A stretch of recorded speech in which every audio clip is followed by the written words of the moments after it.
Hi there, welcome to the GridMate learning channel.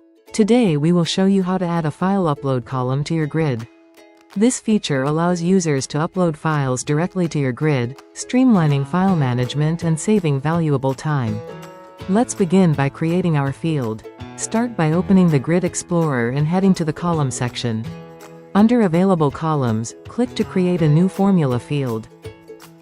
Set the type to File Upload. Then add the formula, which is ID. Give your column a clear label like Upload File. Check the syntax and click Save. Now return to the Grid Explorer. Choose the new Upload File column you just created and click Apply. Let's refresh our page. You will see a new Upload File column directly within the grid.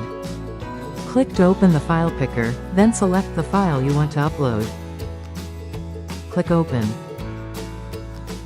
The file will be automatically attached to the record.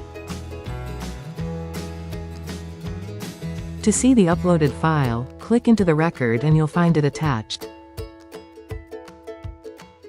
Here's the file we just uploaded. This feature helps you work faster and more easily, especially when dealing with lots of data. Thank you for watching.